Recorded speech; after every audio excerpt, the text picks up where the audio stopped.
नमस्कार, स्वागत है आपका ज्ञान विज्ञान के इस नए एपिसोड में। मैं हूं ऐश्वर्या कपूर। आज के अंक में चर्चा करेंगे इसरो की एक और सफल उड़ान की और बेंगलुरु में आयोजित ब्रिक्स युवा वैज्ञानिक सम्मेलन की। इसके अलावा चर्चा करेंगे एकीकृत कृषि में इस्तेमाल होने वाली तकनीकों और इसके फायदों की। लेकिन आइए सबसे पहले नजर डालते हैं इस हफ्ते की सुर्खियों पर।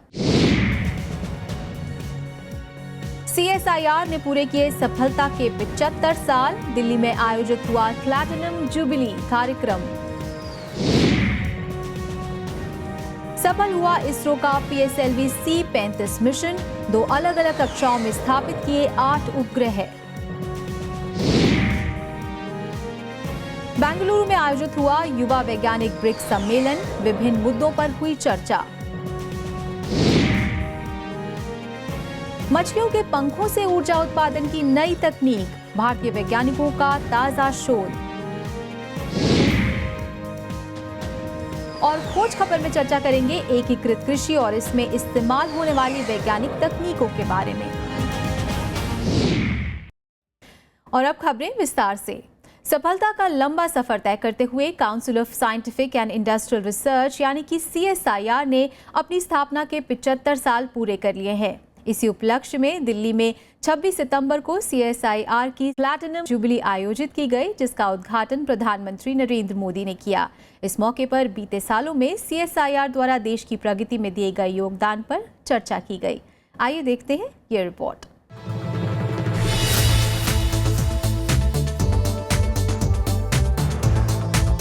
आजादी के वक्त आयात के जरिए अपनी तमाम जरूरतें पूरी करने से लेकर आज करीब 70 सालों बाद देश लगभग आत्मनिर्भर हो गया है।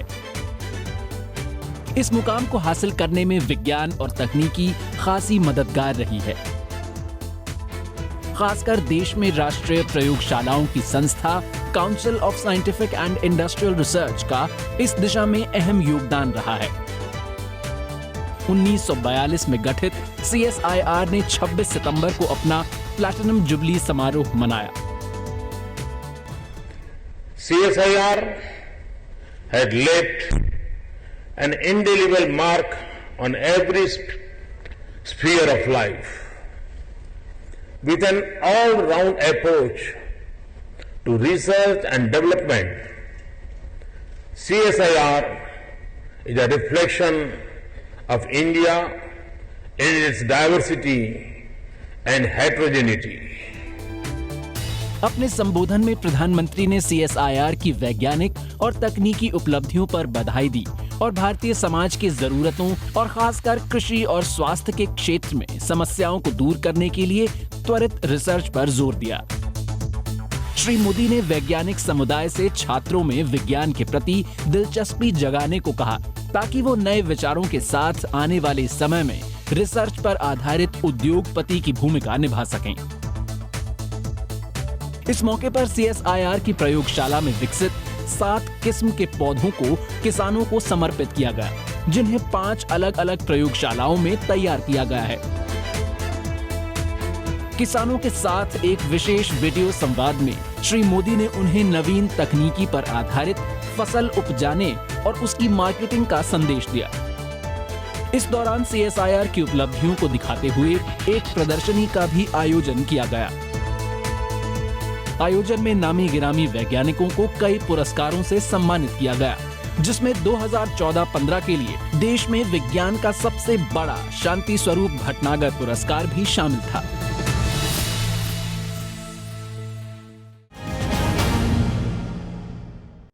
हाल ही में एक साथ 20 उपग्रहों के प्रक्षेपण के बाद इसरो ने अपनी तकनीकी क्षमता को और भी बढ़ाते हुए एक और सफलता हासिल कर ली है। 26 सितंबर को इसरो ने PSLV C-35 के द्वारा मौसम संबंधी उपग्रह ASCAT-SAT-1 और साथ ही अन्य 7 उपग्रहों का प्रक्षेपण किया। रोचक बात यह रही कि इस बार इन उपग्रहों को अलग अलग 2 कक्षाओं में स्थापित किया गया।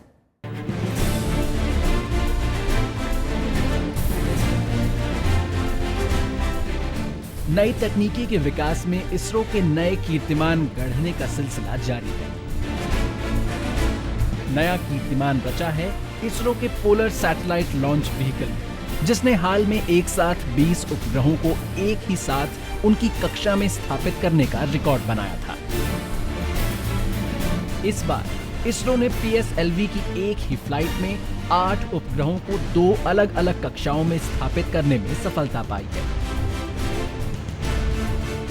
26 सितंबर को ये PSLV C-35 की 35वीं लगातार सफल फ्लाइट थी, जिसमें SCATSAT-1 उपग्रह को 7 अन्य उपग्रहों के साथ अंतरिक्ष में भेजा गया। ये PSLV का अब तक का सबसे लंबा मिशन था, जिसकी शुरुआत श्रीहरिकोटा के सतीश धवन स्पेस सेंटर से सुबह 9:12 पर हुई और जिसे 2 घंटे 15 मिनट 33 सेकंड में पूरा किया गया। खबरों के मुताबिक सारी तकनीकी लक्ष्य योजना के मुताबिक हासिल होती चली गई।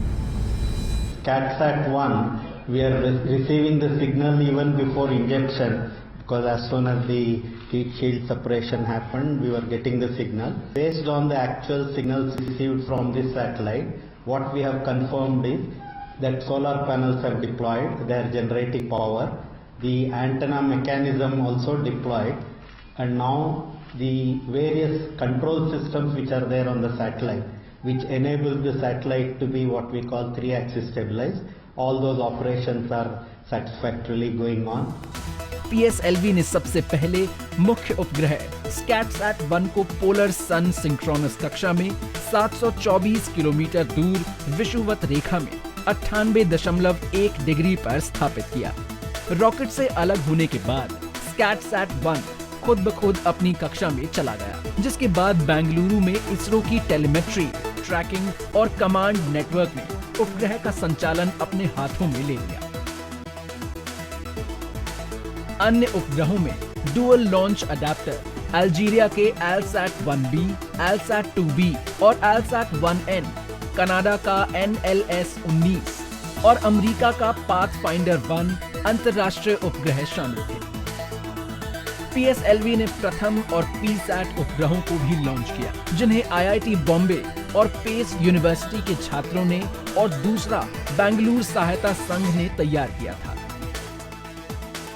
SCATSAT-1 की उसकी कक्षा में स्थापित करने के बाद PSLV के इंजन 2 बार फायर किए गए, पहली बार उत्तरी ध्रुव इलाके में और दूसरी बार दक्षिणी ध्रुव इलाके में, ताकि 669 किलोमीटर ऊंचे वित्तीय कक्षा में विषुवत रेखा से 98.2 डिग्री पर प्रवेश किया जा सके।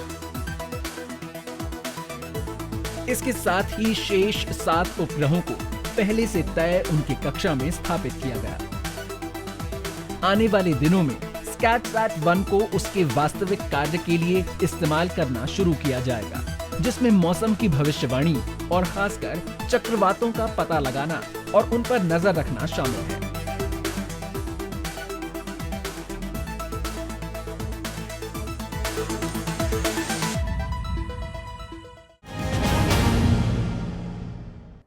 ब्रिक्स देशों के युवा वैज्ञानिकों को एक मंच पर लाने के उद्देश्य से भारत में पहली बार ब्रिक्स युवा वैज्ञानिक सम्मेलन आयोजित किया गया। बेंगलुरु में आयोजित इस सम्मेलन में ब्रिक्स देशों के युवा शोधकर्ताओं के साथ साथ जाने माने वैज्ञानिकों ने हिस्सा लिया और साथ ही समाज से जुड़े अनेक मुद्दों पर अपने विचार प्रस्तुत किए। इस सम्मेलन का आयोजन विज्ञान एवं प्रौद्योगिकी विभाग और national institute of advanced studies द्वारा किया गया था।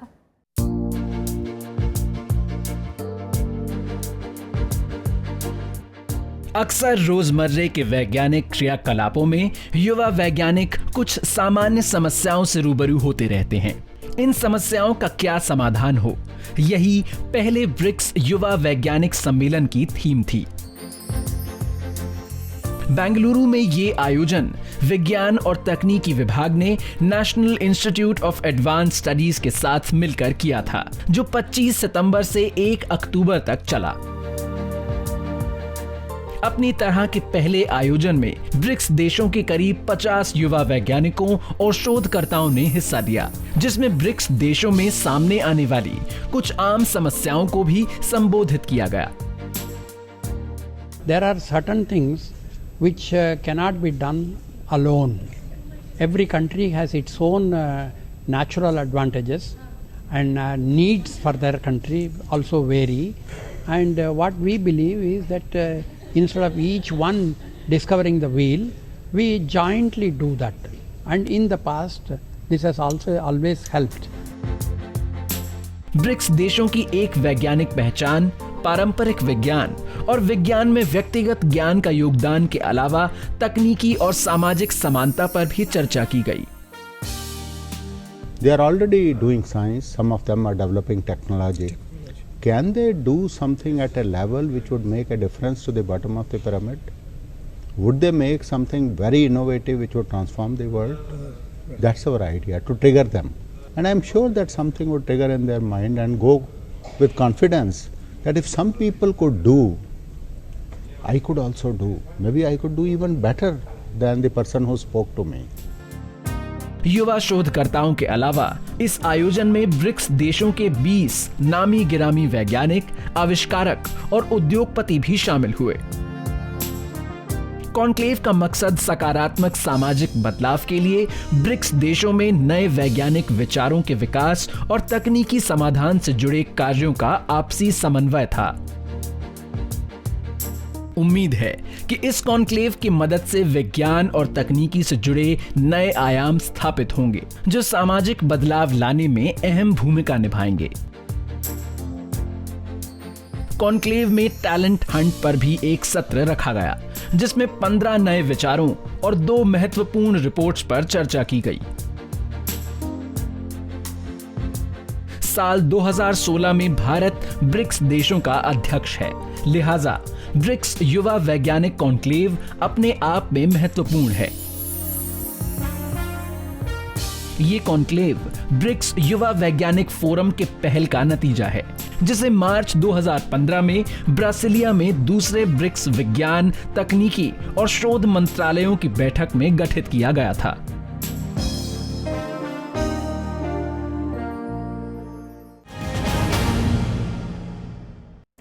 मछली खाने में जितनी स्वादिष्ट होती है, सेहत के लिए भी उतनी ही फायदेमंद होती है।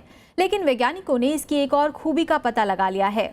जादवपुर विश्वविद्यालय कोलकाता के वैज्ञानिकों ने मछलियों के फिन यानी कि पंखों से ऊर्जा उत्पन्न करने की तकनीक विकसित की है, जिसके बाद इसका इस्तेमाल पेस मेकर बनाने में किया जा सकता है।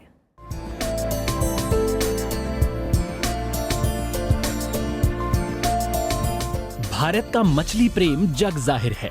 देश के मछली प्रेम हर रोज भारी संख्या में मछली को अपना आहार बनाते हैं।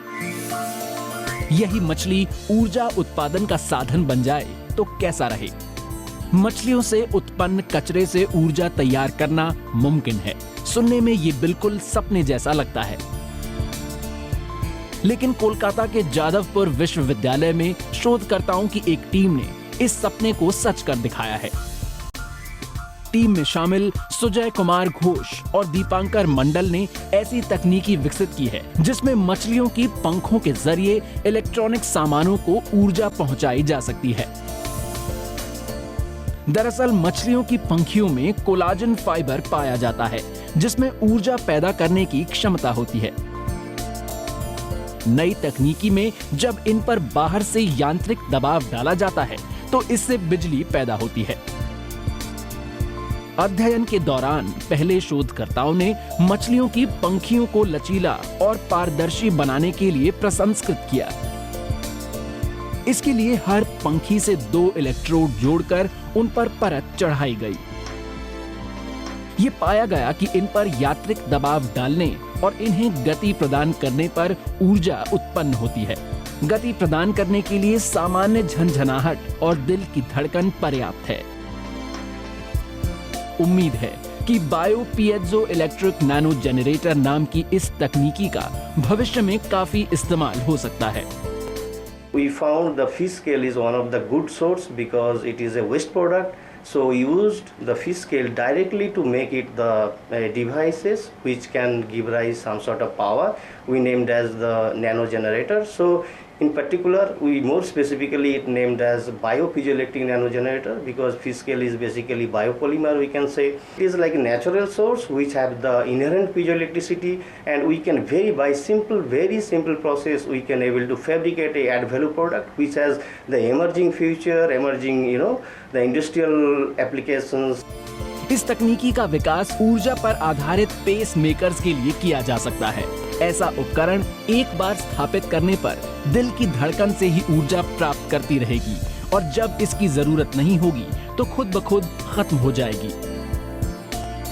अप्लाइड फिजिक्स में छपे रिसर्च के आधार पर हरित ऊर्जा उत्पन्न करने के नए रास्ते खुल सकते हैं, जिसमें न सिर्फ कचरे का निष्पादन शामिल होगा बल्कि ऊर्जा उत्पादन के भी नए रास्ते खुलेंगे।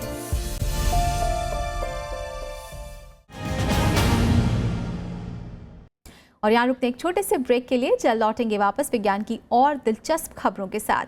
देखते रहिए ज्ञान विज्ञान।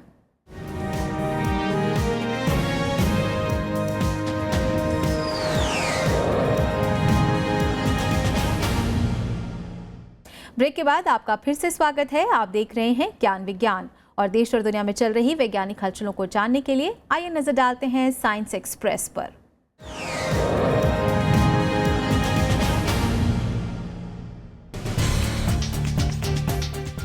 दुनिया के सबसे बड़े टेलीस्कोप ने 25 सितंबर से काम करना शुरू कर दिया है। ये टेलीस्कोप दक्षिण पश्चिम चीन में स्थित है। इस टेलीस्कोप को 500 मीटर एपर्चर स्फेरिकल टेलीस्कोप या फास्ट कहा जाता है। $180 मिलियन की लागत वाले इस टेलीस्कोप को बनाने में 5 साल लगे हैं। इसे आने वाले दिनों में चीन के अंतरिक्ष कार्यक्रम की दिशा में अहम कदम के रूप में देखा जा रहा है। सालाना प्रवास के तर्ज पर मादा ऑलिव रिडले कछुए मेक्सिको के ओक्साका प्रशांत के ला एस्कोबेला बीच पर अंडे देने पहुंचने लगे हैं। स्थानीय अधिकारियों के मुताबिक इस मौसम में यहां बालू में कछुओं के 1.5 लाख घोंसलों में करीब 1.5 करोड़ अंडे देने का अनुमान है। इस विलुप्त प्राय प्रजाति के अंडों को शिकारियों और जानवरों से बचाने के लिए प्रशासन ने कमर कस ली है। दिलचस्प बात है कि मादा कछुए अंडे देने के बाद वापस समुद्र में चली जाती हैं। अंडों से पैदा मादा बच्चे करीब 25 से 30 साल बाद वयस्क होने पर अंडे देने उसी जगह पर लौटते हैं।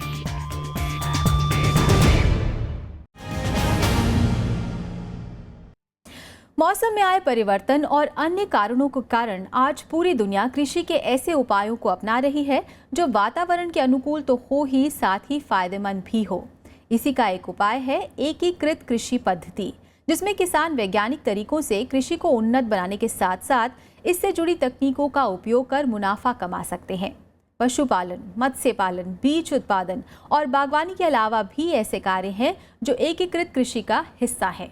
तो चलिए आज के सेगमेंट खोज खबर में चर्चा करते हैं इसी विषय पर और जानते हैं एकीकृत कृषि से जुड़े तकनीकों के बारे में।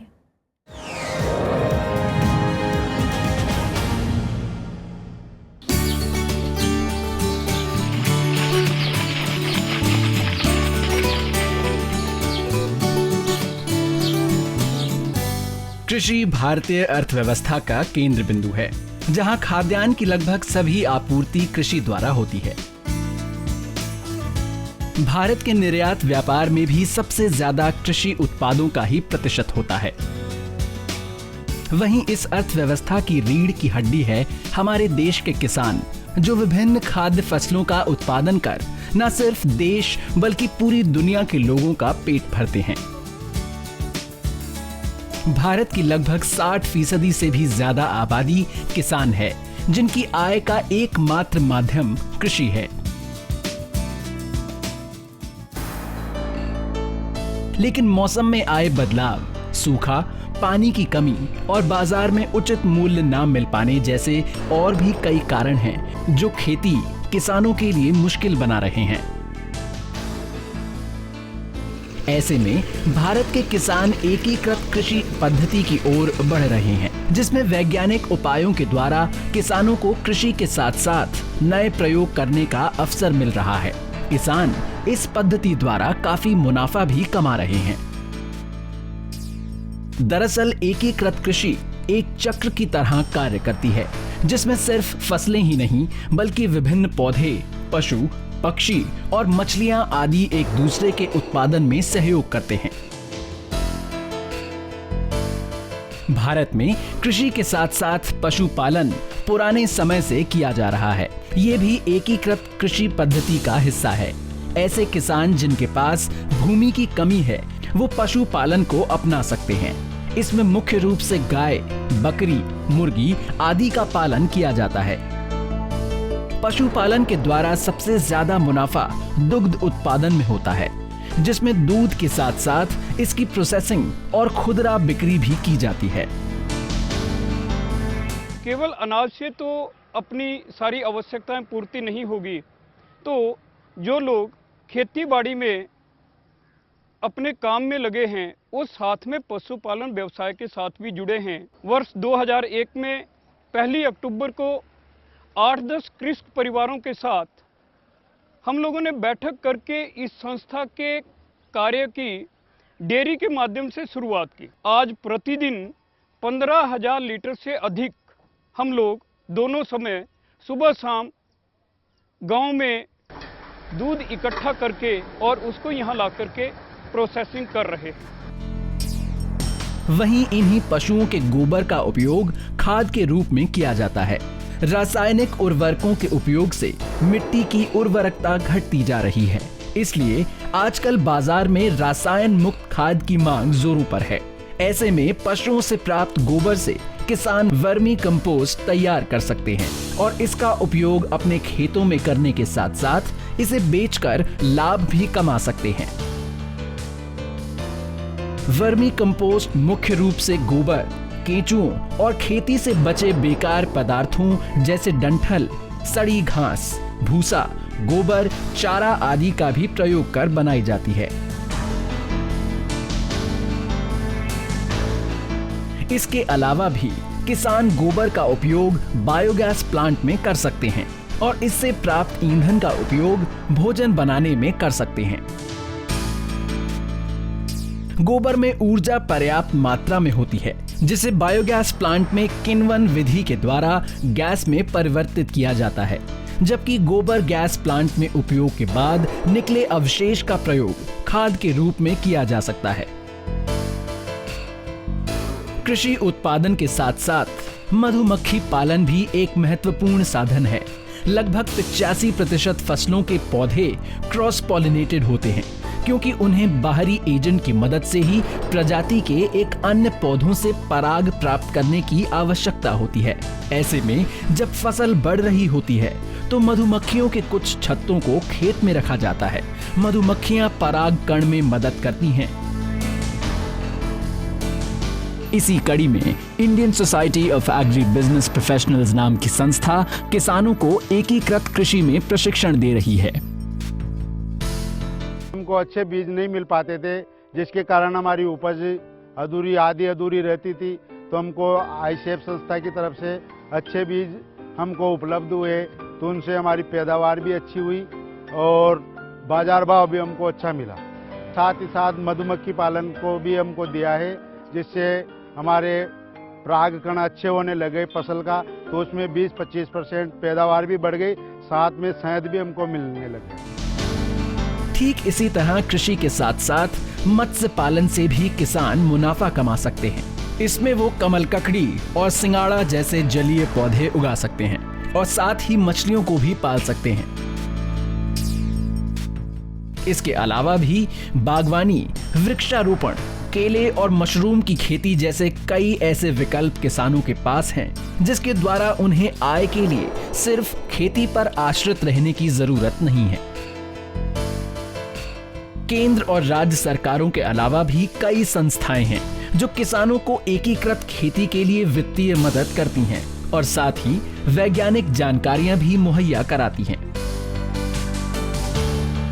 देखा जाए तो पर्यावरण के अनुकूल और टिकाऊ होने के अलावा एकीकृत कृषि इस बात को भी सुनिश्चित करती है कि भूमि और अन्य संसाधनों का बेहतर उपयोग किस तरह से किया जाए।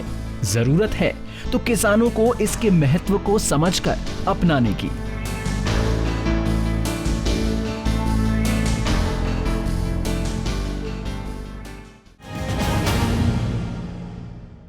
तो उम्मीद है आपको हमारा आज का ये एपिसोड भी ज़रूर पसंद आया होगा। आप अपने सुझाव हमें ईमेल के जरिए भेज सकते हैं। हमारा ईमेल आईडी है news@vigyanprasar.gov.in। आप अपनी राय हमें डाक के जरिए भी भेज सकते हैं। हमारा पता है विज्ञान प्रसार, C24, कुतुब इंस्टीट्यूशनल एरिया, नई दिल्ली 110016। तो आज के लिए बस इतना ही। विज्ञान और तकनीकी ताज़ा हलचलों के साथ एक बार फिर होंगे हाजिर अगले हफ्ते इसी वक्त राज्यसभा टीवी पर। नमस्कार।